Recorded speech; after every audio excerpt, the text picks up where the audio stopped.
sais. Alléluia, Jésus. Jésus, je sais que tu es là. je sais que tu es là, ami fidèle. Je sais que tu es là. Je sais que tu es là, Jésus-Christ. Je sais que tu es là. Je sais que tu es là, ami fidèle. Je sais que tu es là. Je sais que tu es là, lion de Judas. Je sais que tu es là. Mon âme te bénit. L'âme te bénit. Mon âme te bénit.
encore le Seigneur.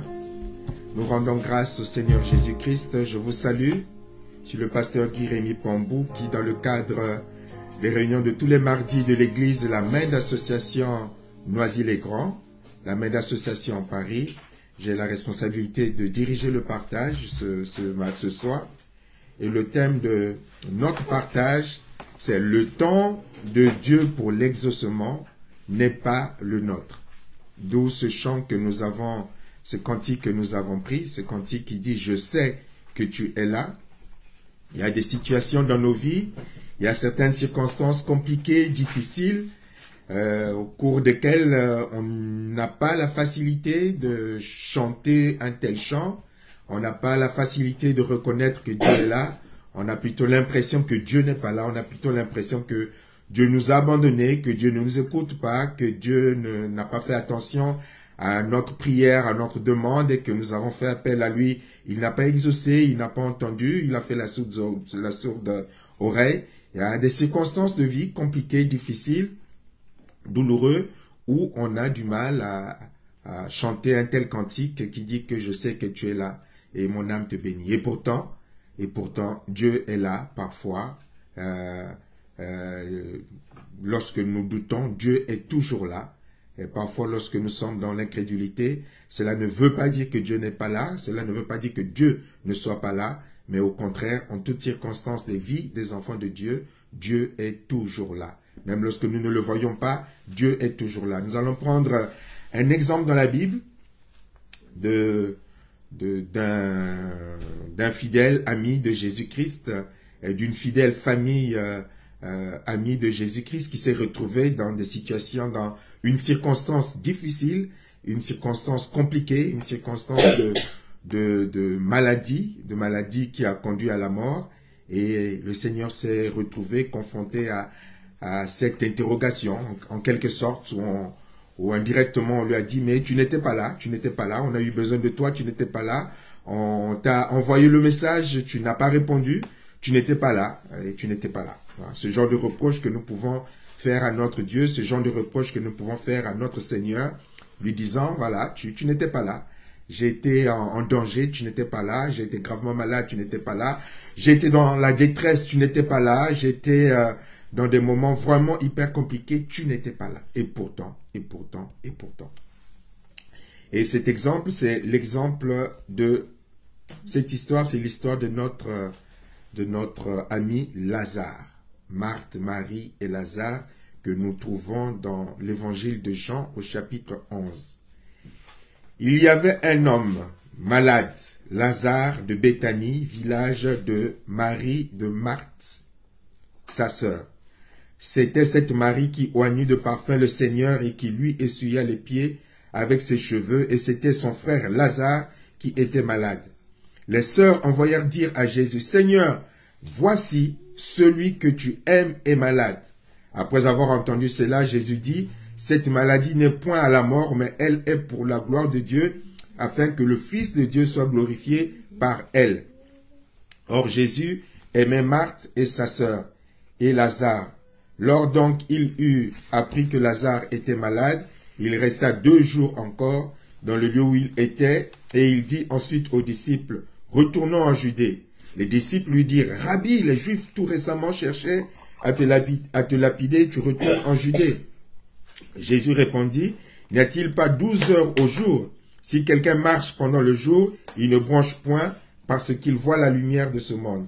Mais si quelqu'un marche pendant la nuit, il bronche parce que la lumière n'est pas en lui. » Après ces paroles, il leur dit, « Lazare, notre ami, dort, mais je vais le réveiller. » Les disciples lui dirent, « Seigneur, s'il dort, il sera guéri. » Jésus avait parlé de sa mort, mais ils crurent qu'il parlait de l'assoupissement du sommeil. Alors Jésus leur dit ouvertement, « Lazare est mort. Et à cause de vous, afin que vous croyiez, je me réjouis de ce que je n'étais pas là. Mais allons vers lui. » Sur quoi Thomas, appelé Didyme, dit aux autres disciples, « Allons aussi, afin de mourir avec lui. » Jésus étant arrivé, trouva que Lazare était déjà depuis 4 jours dans le sépulcre. Et comme Béthanie était près de Jérusalem, à 15 stades environ, beaucoup de Juifs étaient venus vers Marthe et Marie pour les consoler de la mort de leur frère. Lorsque Marthe apprit que Jésus arrivait, elle alla au-devant de lui, tandis que Marie se tenait assise à la maison. Marthe dit à Jésus, « Seigneur, si tu eusses été ici, mon frère ne serait pas mort.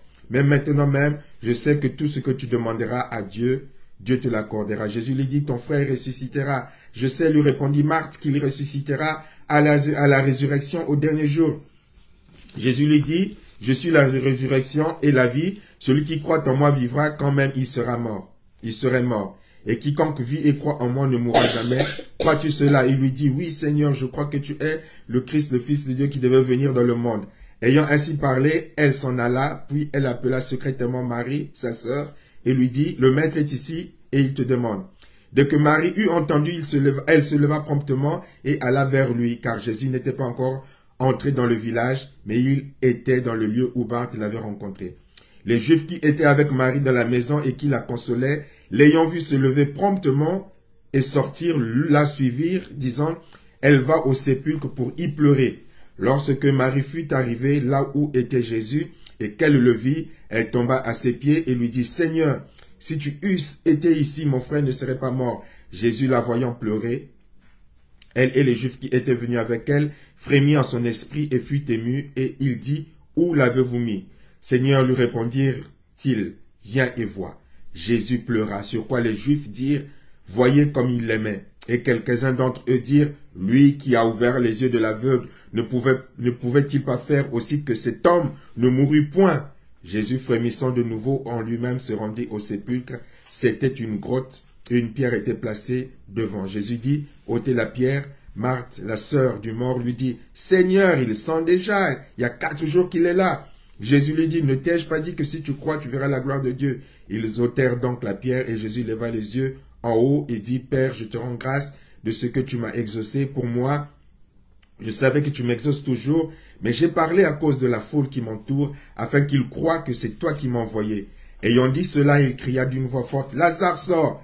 Et le mort sortit, les pieds et les mains liés de bandes et le visage enveloppé d'un linge. Jésus leur dit, « Déliez-le et laissez-le aller. » Déliez-le et laissez-le aller. Nous avons ici la narration d'une histoire touchante, émouvante.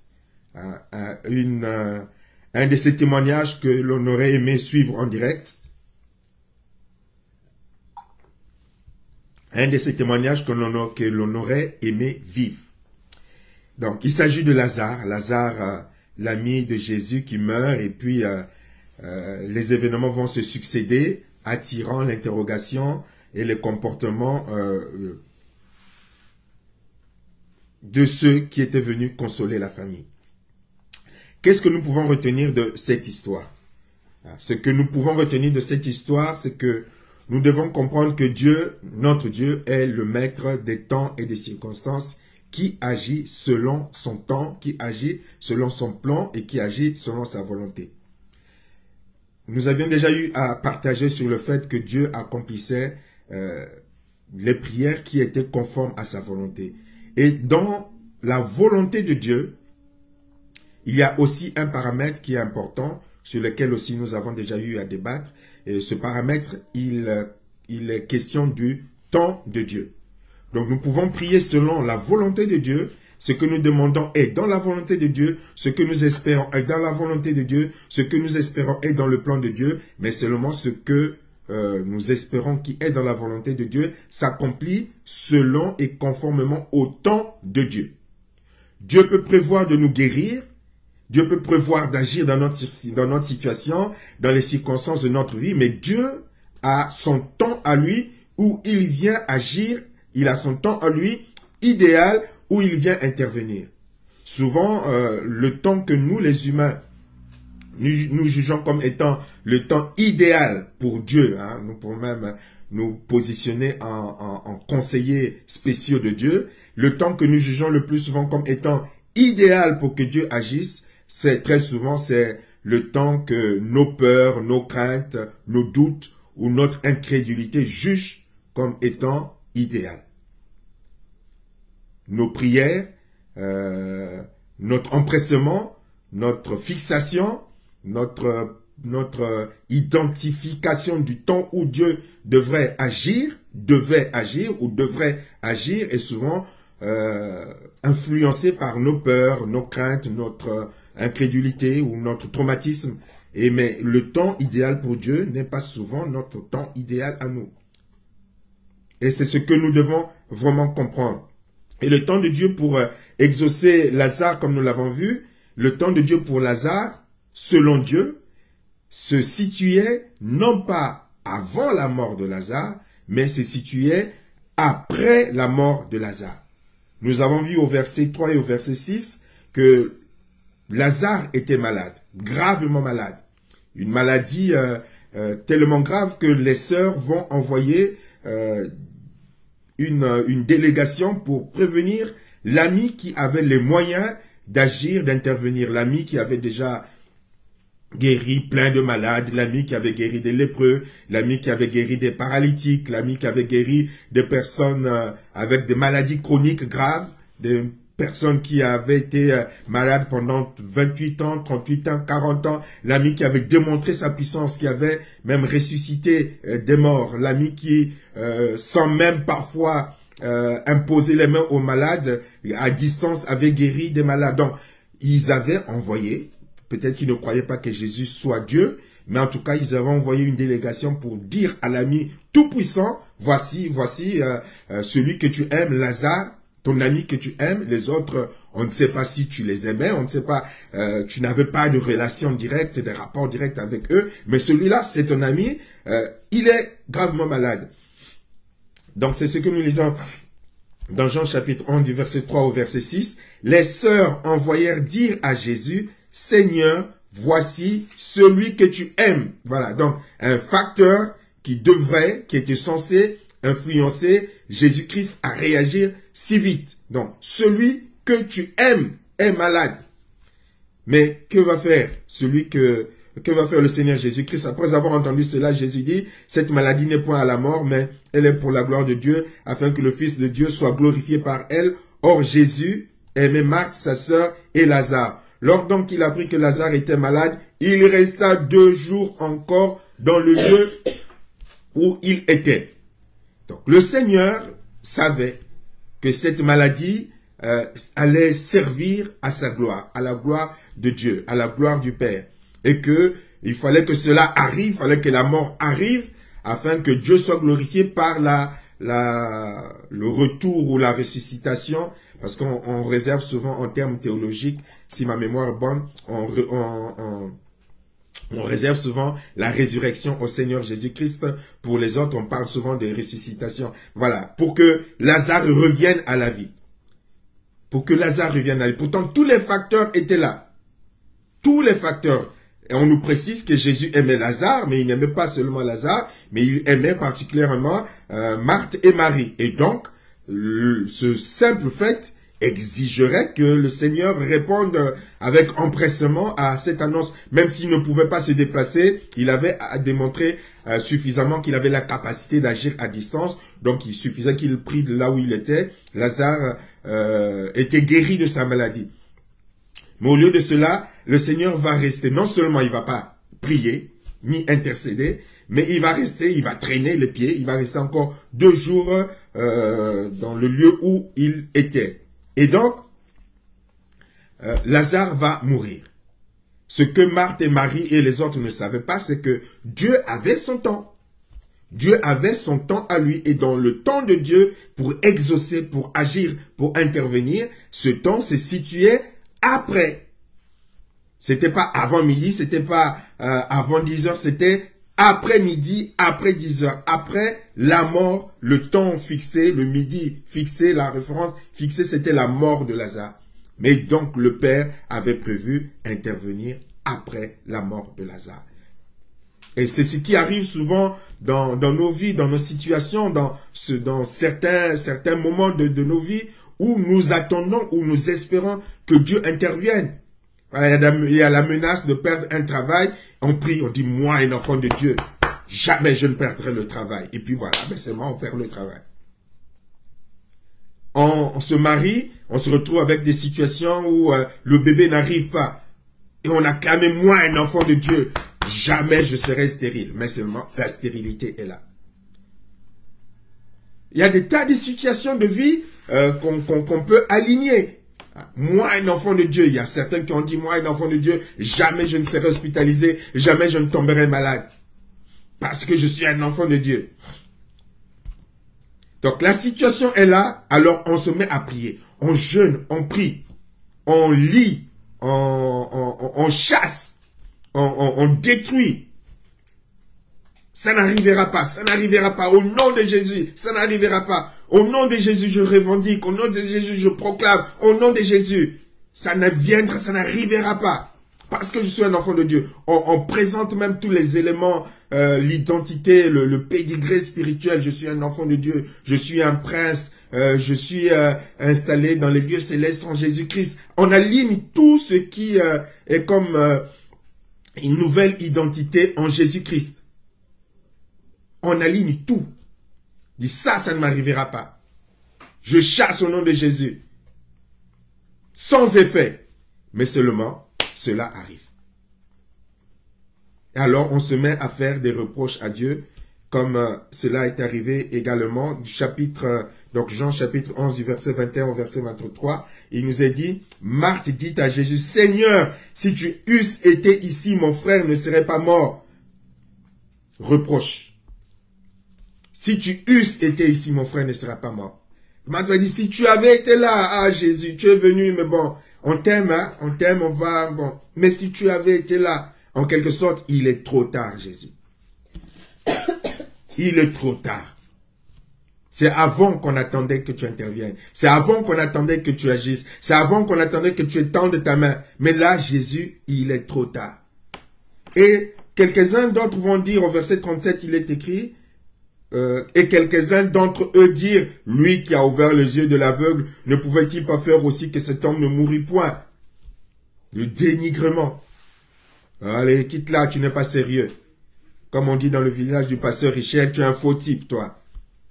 Tu as guéri les autres, tu as délivré les autres, tu as fait des grandes choses pour les autres, mais pour ton ami là, tu as fait pour les autres là, tu ne pouvais pas faire de sorte que tu es un faux type, tu es un faux quelqu'un.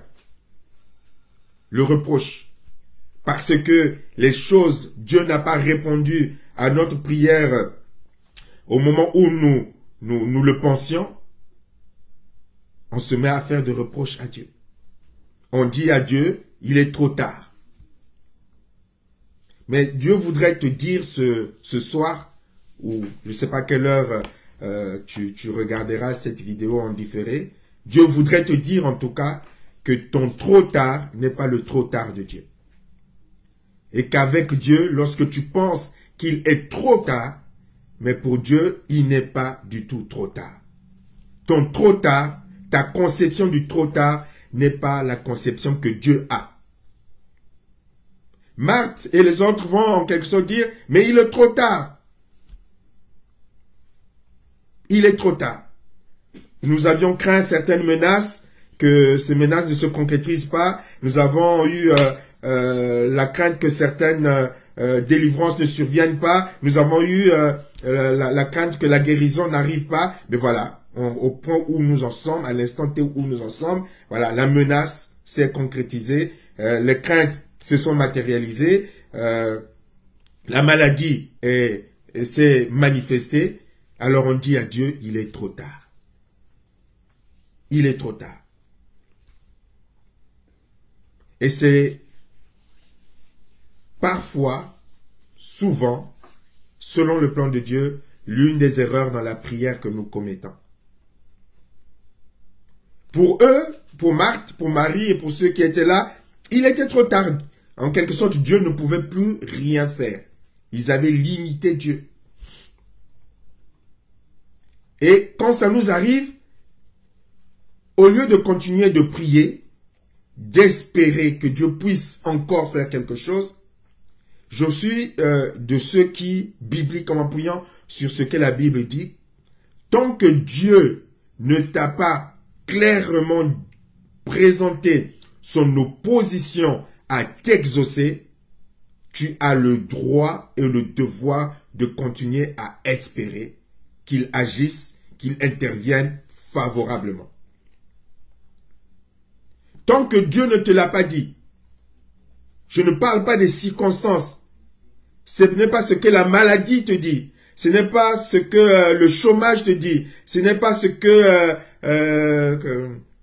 la stérilité te dit. Ce n'est pas ce que la pauvreté te dit. Ce n'est pas ce que, je sais pas moi, l'absence de voiture te dit. Ce n'est pas ce que l'absence de mariage te dit. Ce n'est pas ce que l'âge avancé te dit. Ce n'est pas ce que l'absence de passeport te dit. Je ne sais pas ce que, ce n'est pas l'absence de ce que l'absence de diplôme te dit. Nous nous arrêtons au message que l'événement, la circonstance nous présente et nous le prenons comme une vérité absolue, comme un point final. Mais Dieu, lui, ne t'a rien dit. Dieu, lui, ne m'a rien dit. Tant qu'il ne te l'a pas dit, et quand bien même, là j'avance, vous savez que je suis sur le manuscrit du prochain livre sur la prière, donc je vais trop vite dans ma propre tête, comme le dirait le pasteur Richel. Donc tant que Dieu ne t'a rien dit, tu as le droit et le devoir de prier. Jusqu'à ce que Dieu te dise, comme il a dit à Paul, l'apôtre Paul a prié. La première fois, il a prié, Père, enlève-moi cette écharpe. Il a prié deuxième fois, Père, cette écharpe est douloureuse, me gêne, me dérange.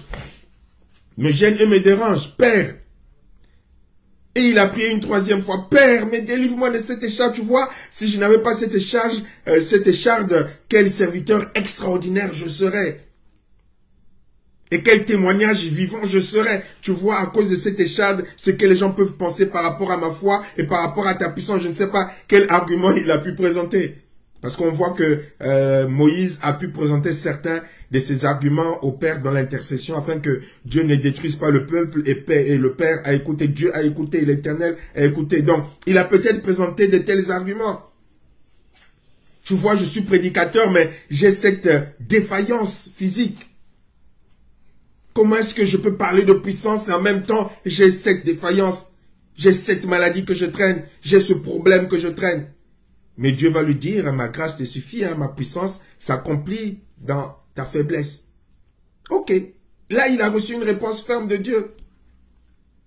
Mais tant que Dieu ne t'a rien dit, tant qu'il ne t'a pas dit, mon enfant, mon plan n'est pas de te guérir, mon plan n'est pas que tu travailles, tant qu'il ne t'a pas donné une réponse, tu as le droit, le devoir de parler à ton Père, de continuer de croire, en sachant toujours à l'arrière-plan que sa volonté s'accomplit. Mais en attendant, tu as encore le droit de croire, de prier, d'intercéder, d'espérer. Il ne m'a rien dit.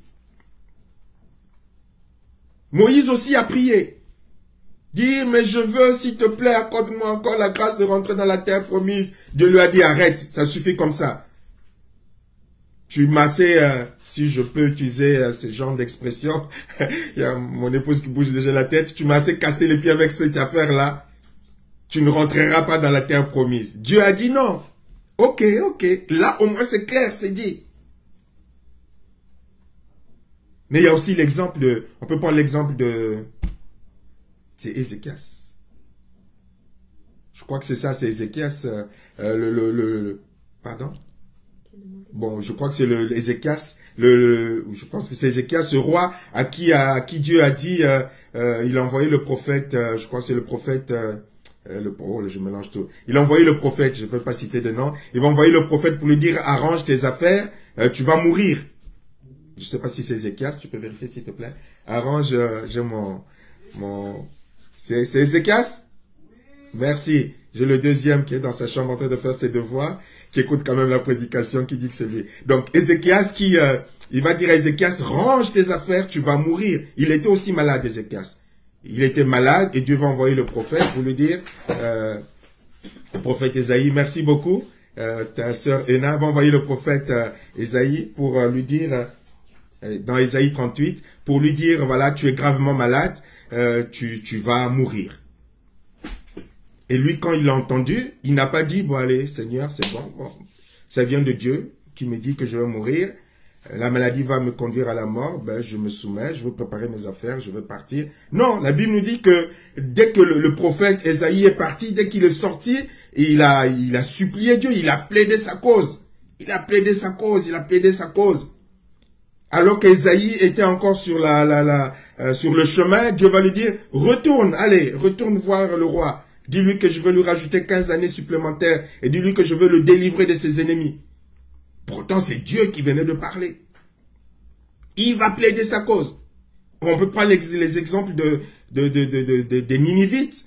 Ils vont entendre le prophète leur dire, Jonas leur dire, encore tant de jours, je vais détruire, encore tant de jours, je vais détruire. Et ils vont pas dire, ça y est, le roi ne va pas dire, le peuple ne va pas dire, chacun prend son baluchon, on abandonne la ville qui va être détruite, chacun va se retrouver dans le désert, se débrouille. Non, ils se sont dit, on va jeûner, on va se repentir. Et Dieu va voir la situation et Dieu va changer sa décision. Dieu va changer sa décision. Même le mari de Jézabel. Rappelle-moi comment il s'appelle hier, Akab. Même le mari de Jézabel, Akab. Même lui, lorsque Dieu va prendre les décisions d'envoyer les malédictions contre la famille, même lui, il va rentrer dans un moment de repentance, d'humiliation. Même lui, Dieu va le voir, Dieu va différer l'application des décisions. Il y a des tas d'exemples comme ça. Dieu va différer. Donc, tant que Dieu n'a pas dit que c'est terminé, je pourrais aligner des exemples comme ça. Tant que Dieu n'a pas dit, lui, que c'est terminé, ben, tant que tu peux encore prier, si tu as encore un souffle pour prier, prie pour espérer qu'il puisse encore agir, qu'il puisse encore intervenir. Pour certains, il a dit oui, pour d'autres, il a dit non. Pour Moïse, il a dit non. Pour Paul, il a dit non. C'est selon sa souveraineté, des choses que nous ne maîtrisons pas, que je ne maîtrise pas, qu'aucun serviteur de Dieu ne maîtrise. Mais pour Ézéchias, il va dire oui. Pour un tel, il va dire oui. Pour d'autres, il dira non. Mais tant que lui, il n'a pas dit non, arrête, Guy Rémy, de me prier dans ce sens, mais tu dois continuer à espérer qu'il puisse encore agir selon ce que tu attends de lui. Et c'est là où parfois nous sommes trop défaitistes. Nous abandonnons, nous lâchons prise, voilà, comme si c'est terminé. Pour Marthe, Marie et les amis, pour eux, c'était terminé. C'était trop tard. Jésus, tu es venu trop tard. Mais notre Dieu n'arrive jamais trop tard. Jamais trop tard.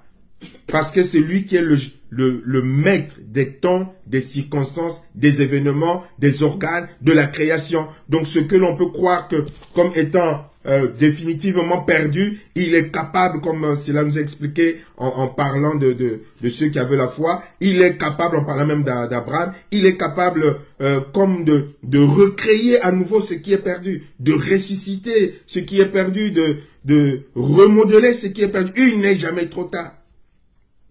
Nous connaissons l'histoire de Job lorsqu'il a tout perdu. Mais la Bible nous dit qu'à la fin, Dieu lui a donné encore beaucoup plus. C'est ce Dieu que nous prions. C'est ce Dieu que nous prions. Le médecin a dit, tu as telle maladie, tu vas mourir. Ok. Bon, mon Dieu, qu'est-ce qu'il dit? Même s'il me reste, on me dit, il te reste un souffle encore. Au lieu de se lamenter, de pleurer, de perdre son temps, tu es dans la louange, dans l'adoration, tu continues à espérer contre toute espérance. Je ne sais pas ce que Dieu veut te dire à toi, peut-être qu'à une seule personne, soit par Skype, ou soit par Facebook, mais en tout cas, continuez à espérer contre toute espérance. Continuez à espérer contre toute espérance. Et le temps de Dieu pour Lazare, c'était après la mort. Eux, ils disaient, Lazare et les autres considéraient qu'il était trop tard. Mais Dieu, dans son plan, pour Dieu, dans son plan, il n'était pas trop tard. C'était encore possible. Et il avait son plan à lui. Et dans la Bible, nous avons d'autres exemples dans ce sens. D'autres exemples dans ce sens, nous avons l'exemple des amis de Daniel. Des amis de Daniel. Daniel déjà lui-même.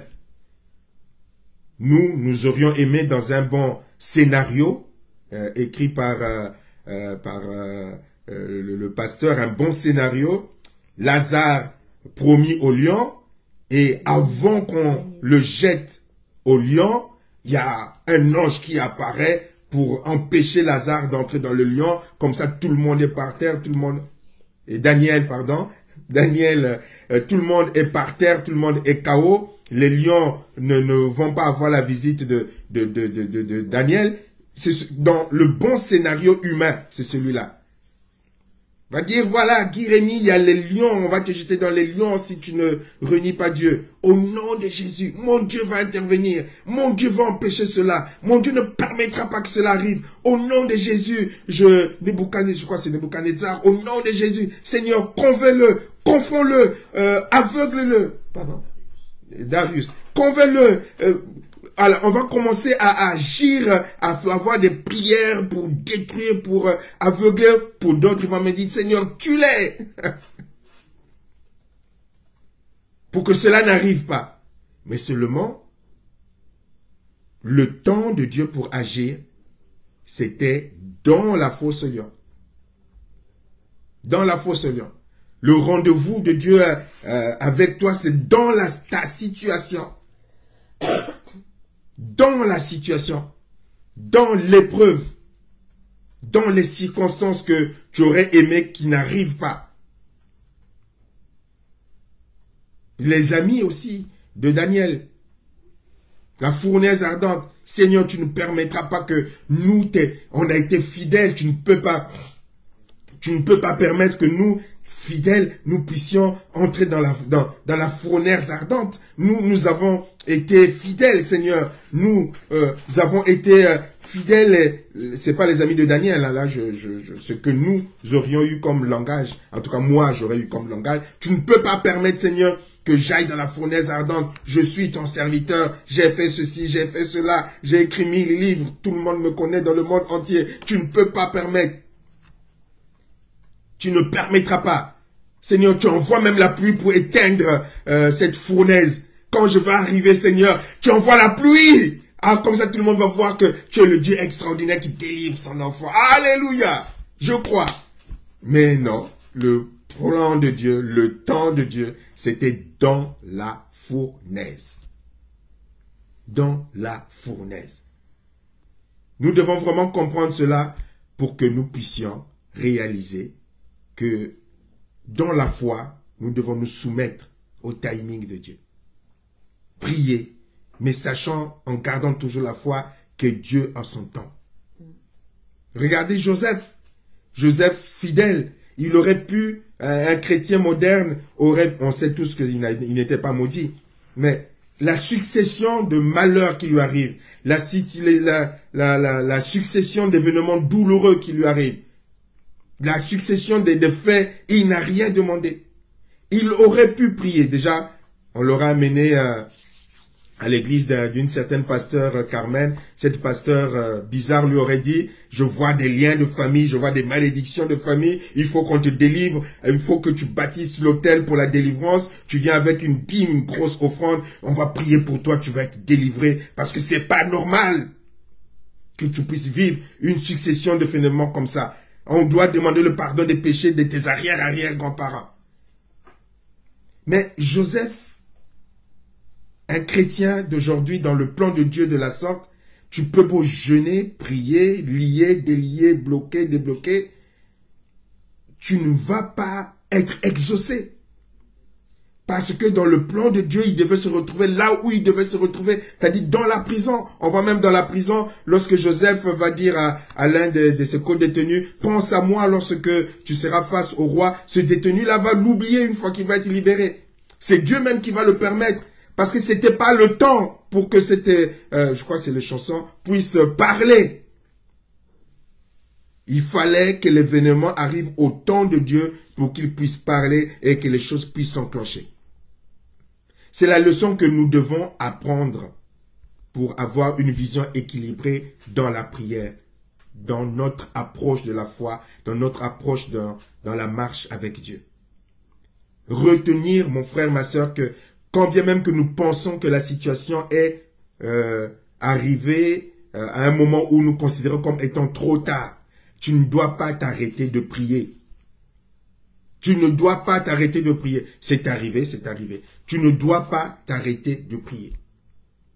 Tu dois continuer à espérer contre toute espérance. comment est-ce que Dieu, malgré ce qui est arrivé, va agir quand même selon sa volonté, selon son plan.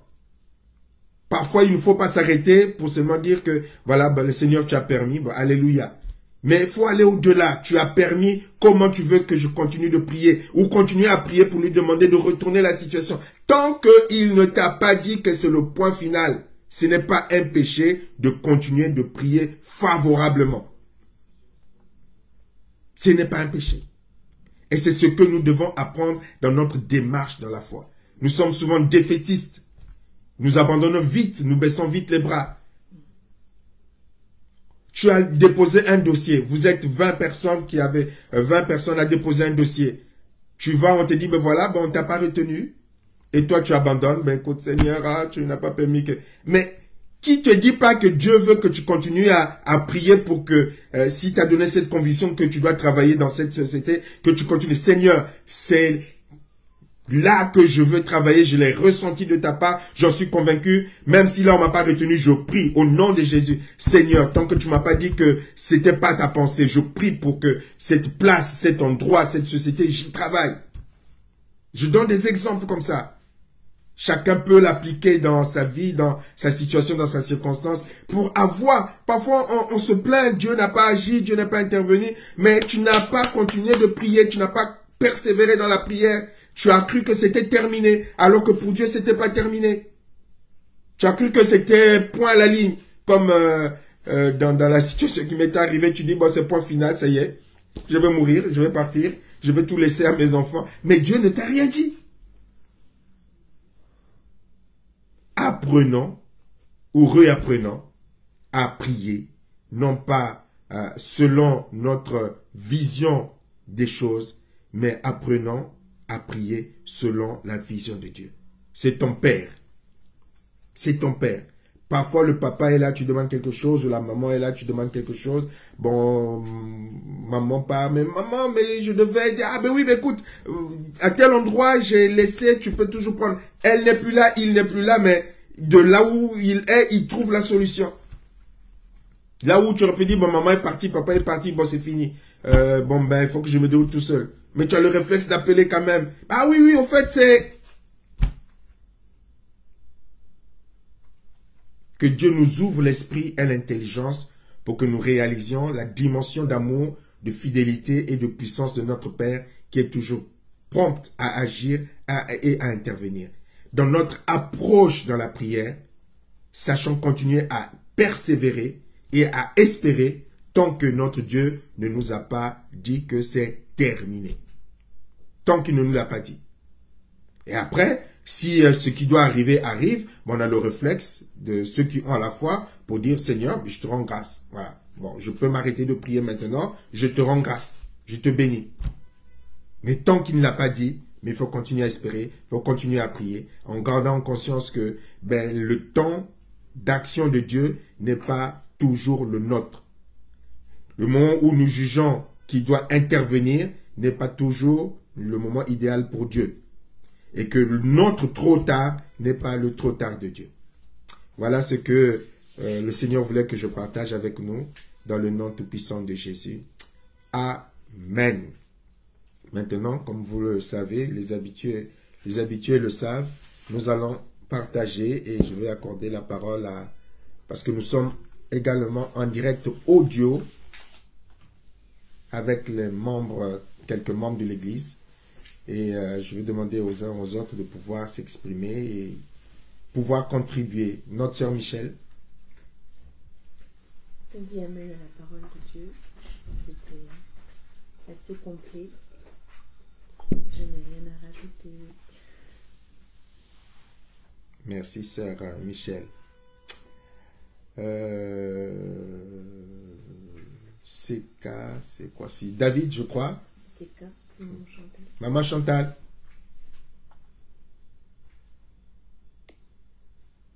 Amen. Bonsoir à tout le monde, pasteur. J'ai rien à rajouter. Amen. À la parole de Dieu. Merci. Papa Stani.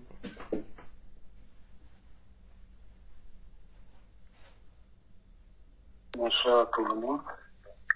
Je dis Amen à la parole de Dieu, tout est clair. Amen. Amen. DB, c'est qui? Notre sœur DB ou notre frère DB? Ah, David, bro. David, je bénis le Seigneur. Rien pour... Amen. Notre sœur Maman Kani.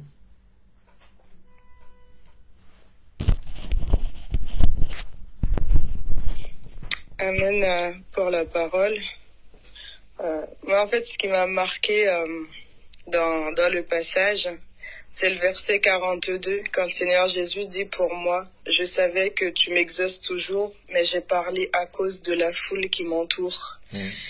Et en fait, ce genre d'épreuve, lorsque l'on est dans la volonté de Dieu et que on a prié que Dieu n'exauce pas tout de suite ou qu'il attend pour exaucer, c'est aussi c'est pour nous, pour exercer notre foi, mais aussi c'est pour la foule qui nous entoure, cette foule qui critique, cette foule qui dit attends, il a ouvert les yeux aux aveugles et il peut pas guérir son ami, regarde, il l'aimait et regarde ce qu'il lui fait, il le laisse mourir. En fait, c'est aussi pour sauver cette foule, toucher le cœur de cette foule que le Seigneur agit comme il le fait. Et il le fait de manière souverain. Faut pas oublier que le Seigneur, il est souverain dans ses choix. Et plus on avance avec lui, plus on est susceptible de vivre ce genre d'épreuve d'attente, de persévérance. Voilà ce que ça veut me dire. Merci beaucoup, la maman de Anna. Notre sœur Aldélie, notre évangéliste Aldélie, si elle peut s'exprimer.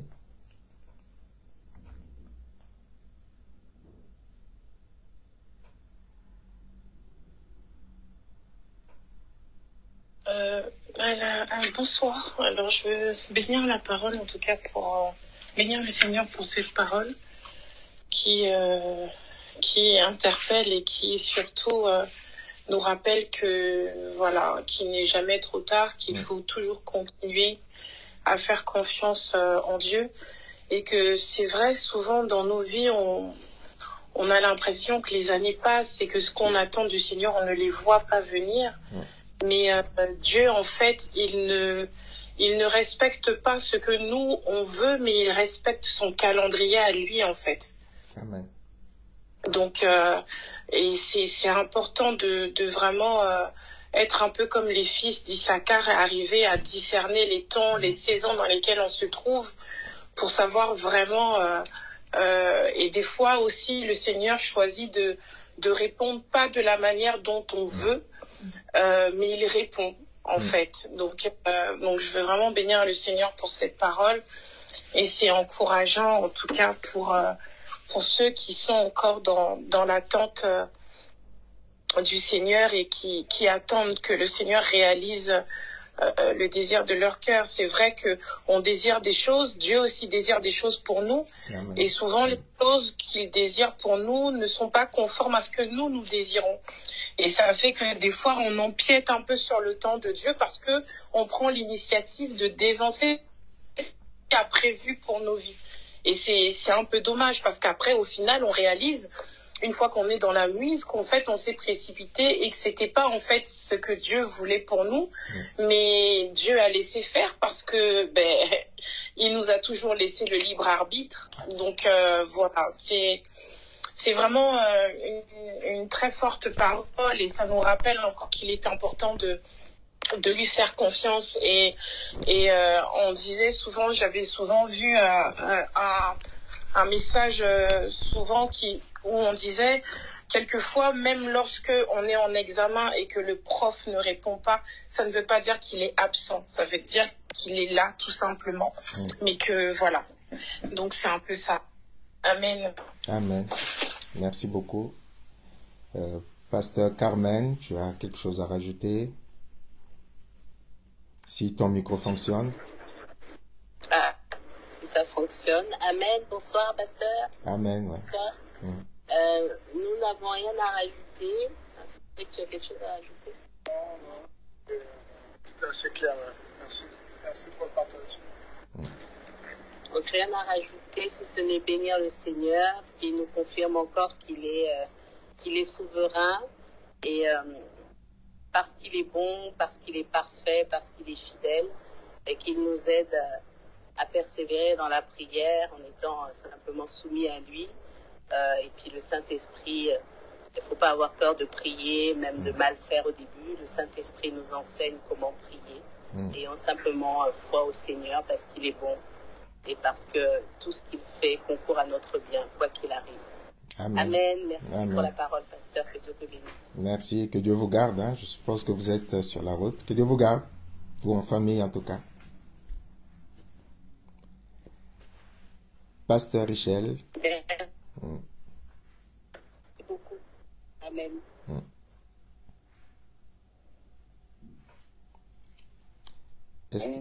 Bonjour. Bonjour. Bonsoir. Allô? Oui, on t'entend, pasteur. Tu peux parler.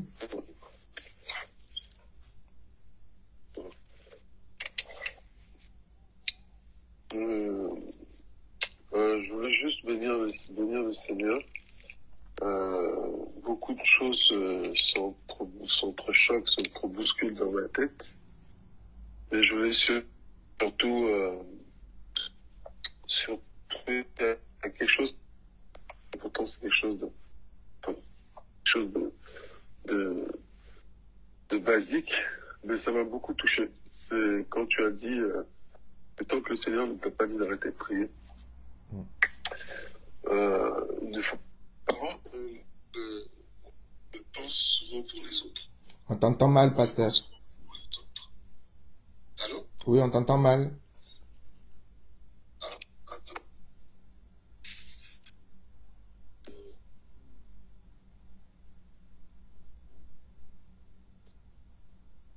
Attends. Attends? Oui, ça va. Qu'est-ce que c'est? C'est bien, là? Ok. Donc, je disais, souvent, on entend ça pour les autres, quand on conseille les autres, et parfois, on ne l'accepte pas pour soi. Je vais vous faire un témoignage. Donc, moi, à titre personnel, dans la relation que j'ai construite avec Dieu, j'ai perdu l'habitude de prier pour moi. Et vous savez qu'il m'est arrivé récemment une situation où j'ai gardé cette même attitude en me disant, oh Seigneur, je te fais confiance.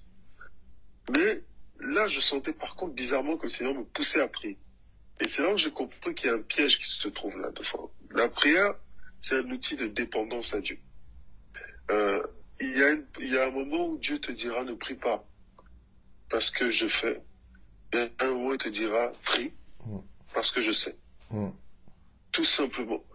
Et en fait, nous devons apprendre à saisir l'instant où Dieu nous dit fais et Dieu nous dit attends. C'est pour qu'en tout temps nous puissions être dépendants du Seigneur. Et effectivement, quand cette fois-ci-là, j'ai prié comme rarement j'avais prié avant pour moi, et j'ai vu une solution à la situation que le Seigneur la situation à laquelle j'étais confronté. Pourquoi cette fois-ci il fallait prier, je ne sais pas. Mais des fois, c'est peut-être pas aussi pour obtenir la chose.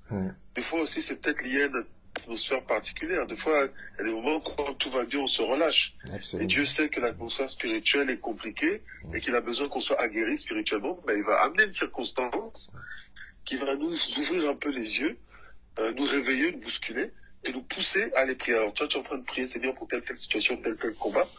Mais en fait, l'acte spirituel que tu poses répond à autre chose. Seul Dieu sait. C'est juste, c'est pour ça qu'il faut que nous apprenions à être dépendants de lui. La dernière chose que je voulais dire, c'est quelque chose cette pensée que j'avais dans mon cœur ce matin, je l'ai écrite, après je l'ai plus postée, je sais plus pourquoi. Mais c'est, en fait, l'échec des chrétiens est très scandaleux en vérité. Quand vous lisez la Bible et que la Bible décrit, comment elle décrit l'échec, par exemple, elle dit, il y a beaucoup d'appelés, peu d'élus, quand elle parle de ceux du sort de ceux qui renient le Seigneur, il y a toujours quelque chose de très violent, de très scandaleux, mais comment c'est possible? Mais c'est pas parce que les chrétiens échouent en tant qu'ignorants, c'est parce que les chrétiens échouent en tant que sachants. Ils savent, ils connaissent la vérité, mais ils la rejettent. Ou alors, ils ne veulent pas suivre le procédé de Dieu et veulent le remplacer par le leur. Ou alors, ils ont d'autres indicateurs. Au lieu de suivre la météo de Dieu, ils suivent la météo du monde. Ils ont un raisonnement comme celui du monde. Mais sauf que ce qui les différencie du monde, c'est qu'eux, ils connaissent la vérité. Eux, ils ont été affranchis de la vérité. Eux, ils ont le Seigneur. Quand on regarde la télé et qu'on voit toutes ces entreprises qui ferment et les gens qui sont désespérés, mais quel chrétien irait passer à la télé pour dire « Ah là là, l'entreprise a fermé, ah, je ne sais pas qu'est-ce que je vais devenir ». Non, le chrétien, l'entreprise ferme, il dit toute chose concourt au bien de ceux qui aiment Dieu. Il dit l'Éternel a donné, il a repris, que le nom de l'Éternel soit béni. Donc le langage, la perception des choses est différente. Mais aujourd'hui, nous sommes dans une génération de chrétiens qui ont abandonné la vérité de Dieu pour pouvoir suivre la vérité du monde. Et la vérité de Dieu, c'est ce que tu dis, pasteur, avec d'une si belle façon, tant que Dieu ne t'a pas dit de te tais pas. Parce qu'en fait, il t'a donné un outil. Il a dit, tout ce que tu demanderas à mon Père, en priant, il te l'accordera. Si deux personnes s'accordent, il a donné des principes, ces principes-là, il ne va pas les renier. Donc ça veut dire qu'un jour, ça a un sens. Et beaucoup de toutes ces choses, ces ressources que Dieu nous a données pour nous permettre d'avoir une meilleure vie dans l'attente de son retour, nous ne les utilisons pas. Ils sont sous-utilisés. Et c'est pour ça que nous avons tant de chrétiens dépressifs, tant de chrétiens sujets à tous les loups ravisseurs, à des solutions de facilité, parce que, en vérité, au plus profond de nous, nous avons un problème de confiance dans le procédé, la manière de faire du Seigneur. Amen. Un peu ce que je pouvais dire, pasteur. Amen. Merci beaucoup, pasteur. On va demander à... Est-ce qu'Aldélie est toujours là? Ou bien elle est partie dans ses fourneaux de... Non, je suis toujours là. Bon. Ben, tu vas prier pour la fin, s'il te plaît. Père éternel, je viens devant toi encore te dire merci, Seigneur, pour ce temps que tu as permis. Merci, Seigneur, pour cette parole que tu nous as permis d'entendre, Seigneur. Aujourd'hui, il t'a plu de nous rappeler que tu as mis à notre disposition la prière. Il t'a plu de nous rappeler que tu es un Dieu de promesses, tu es un Dieu fidèle et que lorsque tu décrètes et que tu appelles à l'existence des choses dans nos vies, Seigneur, c'est aussi, Père éternel, pour que tu sois glorifié. Tu veux aujourd'hui, Père éternel, que nous ne cessions pas de venir auprès de toi. Dans ta parole, Seigneur, tu dis, dans Ésaïe, tu dis, Seigneur, viens et plaidons ensemble. Seigneur, nous voulons persévérer dans la prière, nous voulons prendre le temps, Seigneur, de ne pas regarder à ce que nous n'obtenons pas, ne pas regarder au fait que le temps est long, mais aide-nous, Seigneur, à regarder à toi, aide-nous à nous rappeler que, Seigneur, tu respectes ton calendrier à toi et non le nôtre. Aide-nous à nous rappeler, Père éternel, que tu n'es pas un homme ni le fils d'un homme pour te repentir, que tu es un Père responsable et que ce que tu dis, tu l'accomplis, Seigneur. Amen. Père éternel, je prie que chaque cœur ici, Seigneur, puisse prendre conscience de cela et puisse réaliser que tant que nous n'avons pas vu ta main, tant que nous n'avons pas cette parole qui nous dit de ne plus espérer ou de ne plus attendre cela de toi, nous devons continuer à persévérer. Merci pour ce temps. Bénis chacune des familles réunies, bénis toutes les personnes qui vont pouvoir, Père éternel, réécouter cette parole, que cette parole aussi puisse apporter des réponses, puisse pouvoir les remplir encore d'espérance en toi, de confiance en toi. Je t'ai ainsi prié, Père, dans le nom de Jésus-Christ. Amen. Amen. Amen. Merci beaucoup. Donc, je nous souhaite une bonne soirée et que Dieu nous garde chacun là où il est. Et rendez-vous vendredi 19h pour la réunion de prière audio uniquement et puis dimanche en salle avec la grâce de Dieu. Bonne soirée et à très bientôt. Et pour nos amis Facebook, rendez-vous dimanche vers les 11h pour la prédication en direct. Bonne soirée. Bonne soirée, Pombo, merci. Merci, Maman Loco.